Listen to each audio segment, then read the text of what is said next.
Antes de comenzar, yo quisiera mostrarles unas imágenes.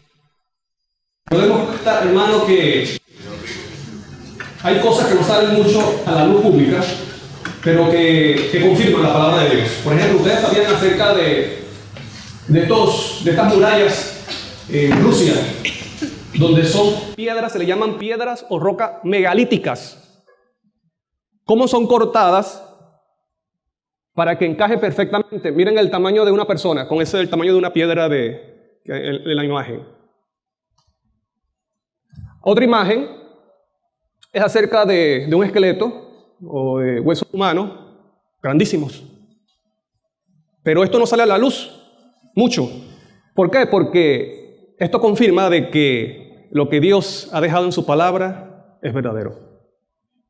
Con este pensamiento vamos a inclinar el rostro para tener una palabra de oración y comenzar. Oremos.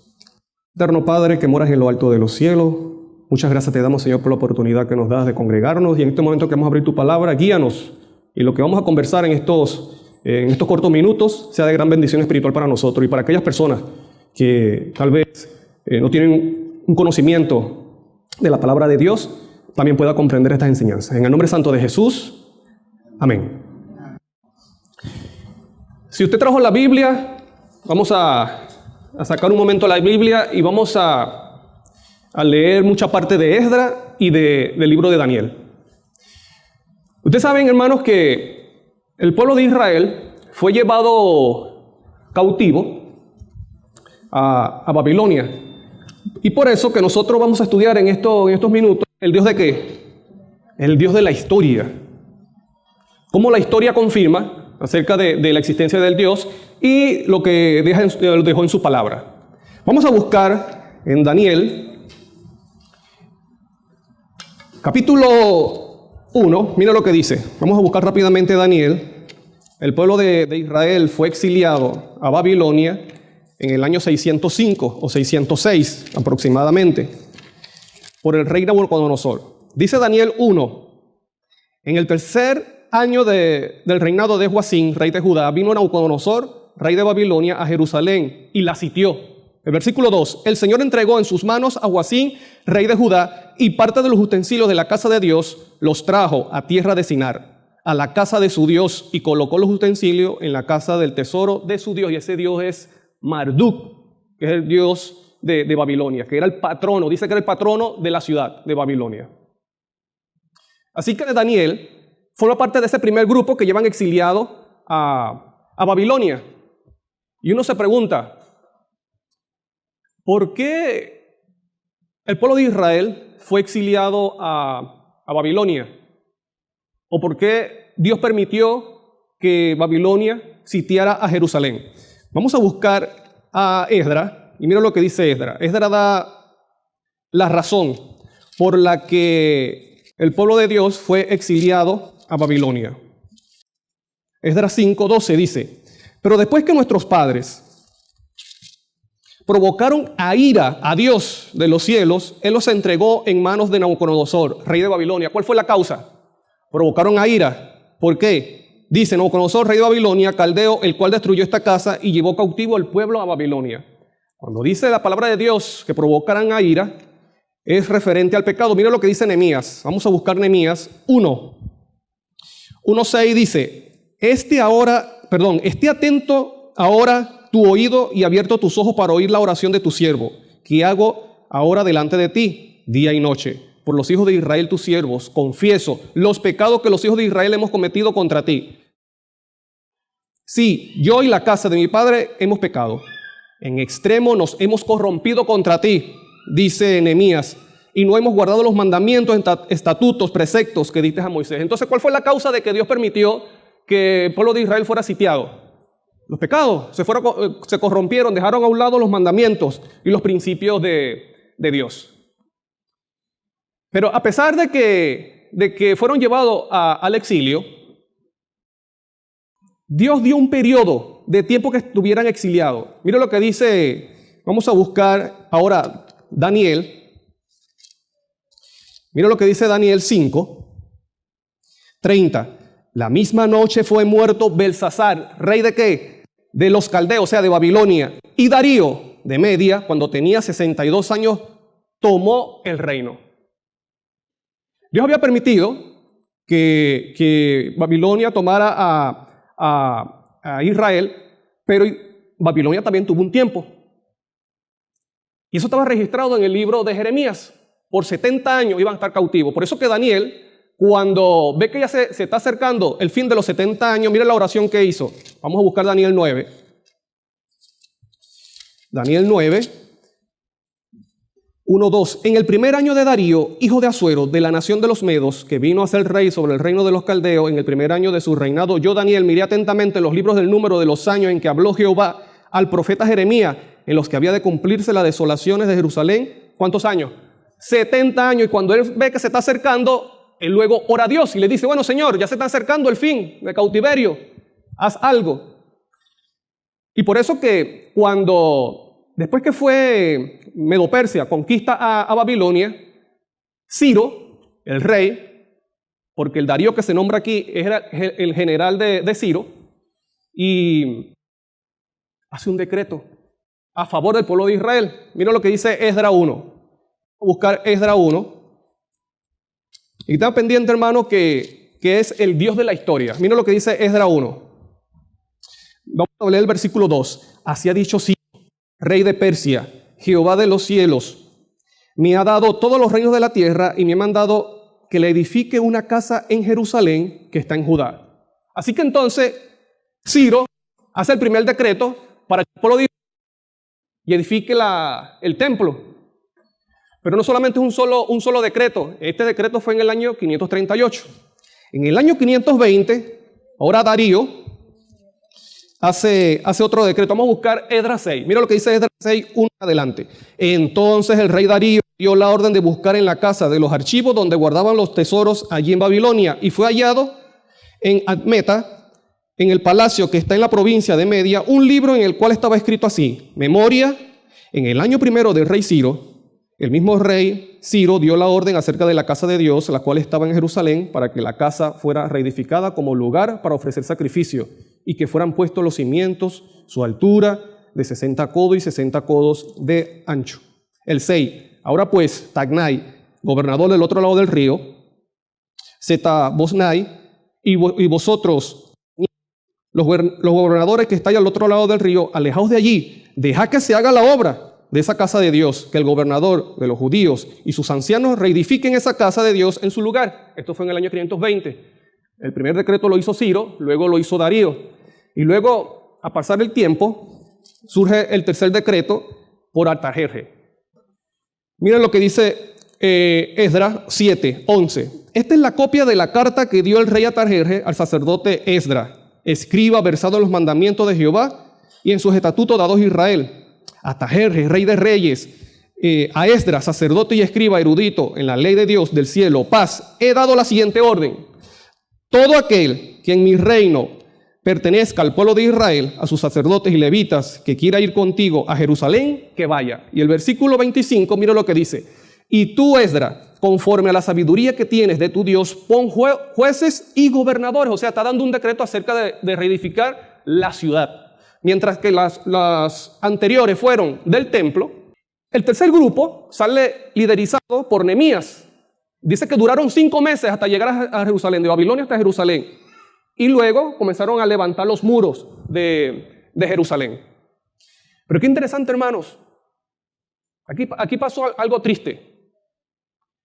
Mientras Dios está abriendo la puerta para que Israel o los judíos vayan a la ciudad a reconstruir su ciudad, ¿saben ustedes que cuando Nehemías pasó revista para llevar al pueblo, faltaban los levitas, faltaban gente?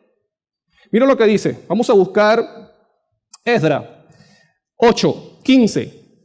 Los reuní junto al río que corre hacia Ahava y acampamos allí 3 días. Observé que había gente del pueblo y sacerdotes, pero no había ningún levita. ¿Saben ustedes, hermanos, lo que pasó aquí? Los levitas y muchos del pueblo no querían salir de Babilonia por las comodidades y por miedo a perder sus pertenencias. No querían ir a Jerusalén, ya no les importaba el templo o los sacrificios, lo que se hacía. Estaban cómodos en el imperio, sabroso. los grandes edificios de Babilonia, como podemos ver allí. Pero el pueblo que salió, que fue a Jerusalén, muchos iban contentos, pensando, bueno, otra vez vamos a estar en nuestra ciudad, se va a levantar la ciudad de Dios y el templo de Dios. Pero a pesar de que muchos se quedaron, no quisieron salir de Babilonia por sus comodidades, Esdras se había esforzado por aprender de la ley de Dios, de los estatutos, de los mandamientos del Pentateuco. Y cuando él abre las escrituras y las leen al pueblo de una manera que era entendible, el pueblo comenzó a llorar. Porque eso es lo que hace la palabra de Dios en los corazones de las personas. Y Esdras trató de hacer una reforma con la palabra de Dios en el pueblo. Bueno, porque la palabra de Dios es un punto principal en la reforma y en el revivamiento. ¿No es así? ¿Con qué limpiará el joven su camino? Guardar la palabra. Lámparas a mis pies, tu palabra. Pero la pregunta que yo quiero que contestemos es: ¿cómo es posible que 3 reyes paganos promulguen un edicto a favor de un pueblo, del pueblo de Israel, que era un pueblo insignificante para ellos? ¿Cómo 3 reyes paganos promulgan 3 edictos a favor del pueblo de Israel? ¿Qué sucede aquí? ¿Será que hay una mano detrás de todo esto? ¿El hermano qué dice? Ajá. Claro. Dice, en Daniel leímos que Nabucodonosor sitió a Israel y dice, él lo permitió. Miren lo que dice Esdras. Vamos a buscar ahora Esdras nuevamente. Vamos a leer Esdras 1:1 acerca de Ciro. En Esdras 1:1, miren lo que dice la palabra de Dios. En el primer año de Ciro, rey de Persia, para que se cumpliera la palabra de Jehová, anunciada por boca de Jeremías, ¿se recuerdan de los 70 años? Despertó Jehová el espíritu de Ciro. Aquí vemos a Dios, pero no podemos pensar de que estas cosas se dan así fácilmente. No, Ciro se levantó un día, Dios lo tocó, promulgó un edicto. No, hay un conflicto invisible a nuestros ojos, pero se lleva a cabo. Es el poder de las tinieblas oponiéndose a la voluntad de Dios. ¿La hermana iba a decir? En el libro de Isaías, Ajá. aún antes de todo esto, ya el Señor había identificado por nombre. Claro, a Ciro. Como su siervo, como su pastor. Entonces, si bien hay hechos que ocurren delante de nuestros ojos, el Señor es el que mueve todas las cosas. A Él no se le escapa nada. Y ya estaba el registro en los libros de Isaías. Y otra cosa, hermano, tenga presente esto: Dios tiene el control de la historia de este mundo. Amén. Está en las manos de Dios, el control. Vamos a ver algo, vamos a quitar un poco el velo y vamos a ver lo que sucede, que no podemos ver, pero sucede. Vamos a buscar Daniel 10:12 en adelante. Dice, Daniel recibe una visión, el ángel está hablando y le dice, entonces me dijo, Daniel, no temas, porque desde el primer día que depusiste tu corazón a entender y a humillarte en la presencia de tu Dios, fueron oídas tus palabras. Y a causa de tus palabras yo he venido, porque Daniel estuvo orando y pidiendo a Dios sobre las 70 semanas. Mas el príncipe, mira lo que dice él, mira lo que dice el ángel, mas el príncipe del reino de Persia se opuso durante 21 días. Pero Miguel, o sea, el arcángel Miguel, vino para ayudarme y quedé allí con los reyes de Persia. O sea, mientras se está haciendo la lucha para que estos reyes tomen decisiones a favor del pueblo de Dios, hay el poder de las tinieblas que se oponen, que pelean por cada uno de nosotros, por nuestra salvación. Y yo quiero decirte algo, hermano, lo que nos enseña esto, algo importante y que tiene que quedar claro en nuestra mente. Hay un camino de regreso desde los caminos oscuros del pecado. Hay un camino de regreso. Dios te está diciendo hoy, mira, no he terminado contigo. Así como no había terminado con Israel, aunque estuvieron 70 años en Babilonia o en cautiverio, Dios también tiene la oportunidad para ti. Aunque tú estés viviendo o tengas una experiencia dolorosa, triste por situaciones, circunstancias o por tus propias decisiones, Dios está dispuesto a traerte de vuelta, como lo hizo con el pueblo de Israel. ¿Qué se imaginaba Israel que iban a nuevo a levantar el templo de Jerusalén? Sino por el profeta Jeremías, que el mismo Dios se lo inspiró y se lo mostró. Pero yo quiero mostrarte, para terminar rápidamente, yo quiero mostrarte lo que confirma la palabra de Dios y cómo Dios controla la historia de este mundo. Hay una profecía en Daniel 2 donde dice que Dios le mostró a Nabucodonosor los reinos que se levantarían en el mundo por medio de una estatua. ¿Se recuerdan? Claro, una estatua de metal, en la cual dice, ¿cuáles eran los reinos? Bueno, Babilonia representa la cabeza de oro, ¿qué más? Medo-Persia, que son los brazos de plata y los pechos. Vientre de bronce, que es Grecia. El hierro, que son las piernas, Roma. Y luego los pies de barro y hierro, ¿qué cosas son? Roma papal. Ahora, esto usted lo puede encontrar en internet, en los libros de historia universal. La historia lo confirma. Aunque muchas personas no quieran aceptar lo que dice la palabra de Dios, la historia da evidencia de la palabra de Dios, de la Biblia. Miren los años. Bueno, el 605 al año 539, 539 al 331 antes de Cristo, 331 al 168 y el 168 a 476.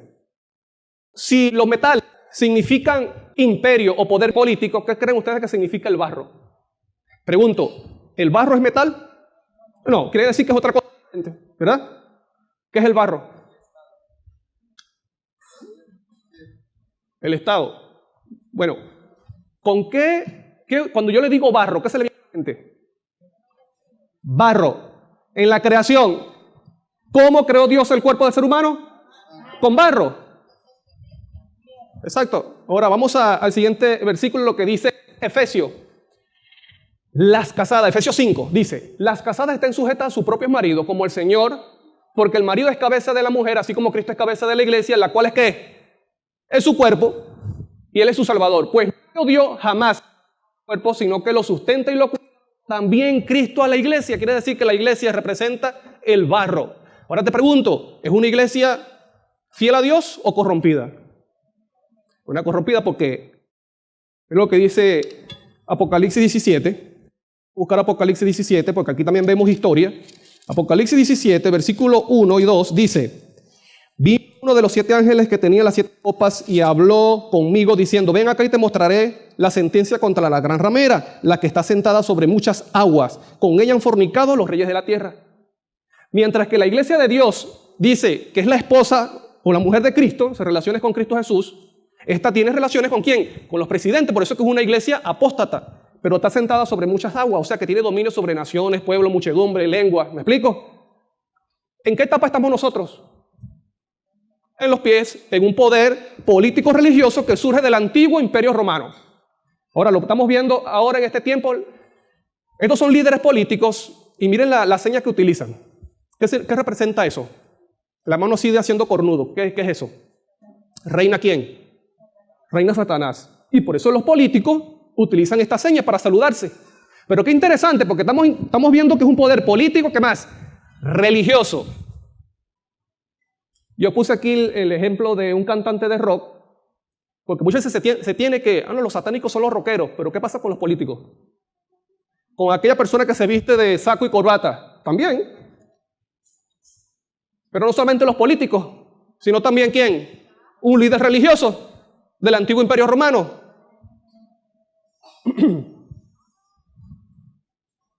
Entonces vemos la unión del barro con el hierro, político religioso, con un presidente que es capitalista, con un socialista, que tienen uniones de política, con un comunista socialista como Chávez, lamentablemente. Pero no solamente Chávez, también Maduro. El poder político unido con el poder. Ahora te pregunto, hermano, después de los pies que viene, está la piedra. Solamente estamos esperando la piedra y que el pueblo de Dios se levante. Pero va a haber un pueblo, el cual estará con Cristo, porque dice que se unirá y le darán poder a la bestia, y los que están con el Cordero, dice, son los llamados elegidos y fieles. Para ser elegido hay que ser fiel al llamado, santificación y predicar el Evangelio. Quiero terminar con esto. La historia que el gran yo soy, Jehová de los cielos y de la tierra, ha trazado en su palabra por medio de la unión de los eslabones proféticos de la eternidad pasada con la eternidad futura, nos muestra dónde estamos parados en el transcurso de los siglos y lo que está por delante.